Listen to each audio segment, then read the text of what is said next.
Hi అండి. Welcome back to my channel. అందరూ ఎలా ఉన్నారు?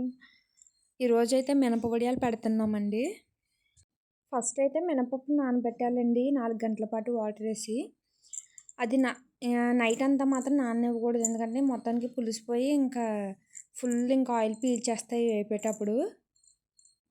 4 గంటల పాటు నానిన మినపప్పుని కడిగి శుభ్రం చేసుకోవాలండి. రాయిలు అవి ఏం లేకుండా. పొట్టు కూడా ఫుల్గా తీసే అవసరం లేదు, కొంచెం ఉన్నా మంచిదే హెల్త్కి. తర్వాత గ్రైండర్ వేసుకోవాలన్నమాట. అంటే వాటర్ మాత్రం వేసుకోకూడదండి, పలచబడితే మాత్రం ఇంకా బాగా రావు పొడియాలు. తర్వాత అందులో పచ్చిమిర్చి, సాల్ట్ కూడా పేస్ట్ చేసి అది కూడా యాడ్ చేసుకోవాలండి అందులోని. నెక్స్ట్ అది బాగా మెత్తగా నలిగిన తర్వాత గిన్నెలోకి తీసుకుని అందులో కొంచెం జీలకర్ర కూడా కలుపుకోవాలండి వడియాల్లోకి. తర్వాత నేను చూపించిన విధంగా వడియాల కింద పెట్టేసుకోవడమే. అంటే మేము సంక్రాంతికి కాబట్టి పెడుతున్నాం కాబట్టి ఫస్ట్ 5 పెద్ద వడియాలు పెట్టి దానికి పసుపు కుంకుమ పెడతాము. తర్వాత అవన్నీ చిన్న చిన్న వడియాల కింద పెట్టుకుని బాగా ఎండలో అన్నివ్వాలన్నమాట.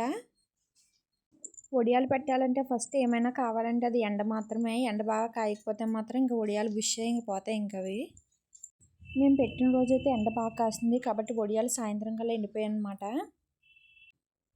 కాదండి, నాకు ఒక డౌట్. నేను ఎప్పుడు వాయిస్ ఓవర్ చెప్దామన్నప్పుడే ప్రతిదీ సౌండ్ చేస్తే ఏంటంటే నాకు అర్థం కాదు. అప్పుడే బైక్ హార్న్లు అన్నీ ఈ వీడియో సౌండ్లో పడుతూ ఉంటాయి. ఇంకో అదిగా వెళ్తుంది ఇప్పుడు ఆటో.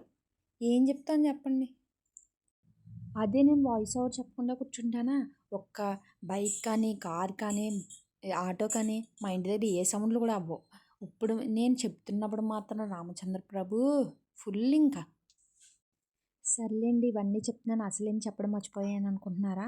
నా channel like, share and subscribe కూడా చేసేయండి.